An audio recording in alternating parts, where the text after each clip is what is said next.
কাহালু গ্রামের এক কোণে ছোট্ট এক কুঁড়েঘরে বাস করত সাব্বির। সে ছিল খুব গরিব। লেখাপড়া করতে চাইত, কিন্তু বই কেনার টাকাও ছিল না। পেটে ভাত নেই, ঘরে আলো নেই, তবুও তার চোখে ছিল বড় স্বপ্ন। একদিন সাব্বির পুকুর পাড়ে কিছু হাঁস দেখতে পেয়ে ভাবল, এই হাঁস দিয়েই যদি কিছু শুরু করি। সে পড়াশোনা না করতে পারলেও বুদ্ধি ছিল বেশ। গ্রামের এক চাচা তাকে বলল, হাঁস পালা ভালো ব্যবসা, চেষ্টা করে দেখো। সাব্বির অনেক কষ্ট করে 5টা হাঁস কিনে আনলো। নিজ হাতে ছোট্ট একটি পুকুর বানালো, বাঁশের বেড়া দিল, আর প্রতিদিন ভালো করে খেয়াল রাখত।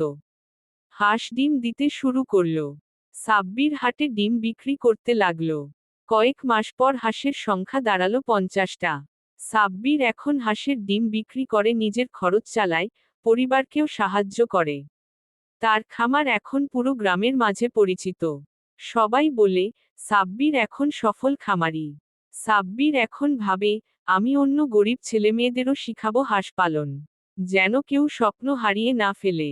সাব্বিরের গল্প আমাদের শেখায়, স্বপ্ন দেখতে টাকা লাগে না, লাগে সাহস আর চেষ্টা।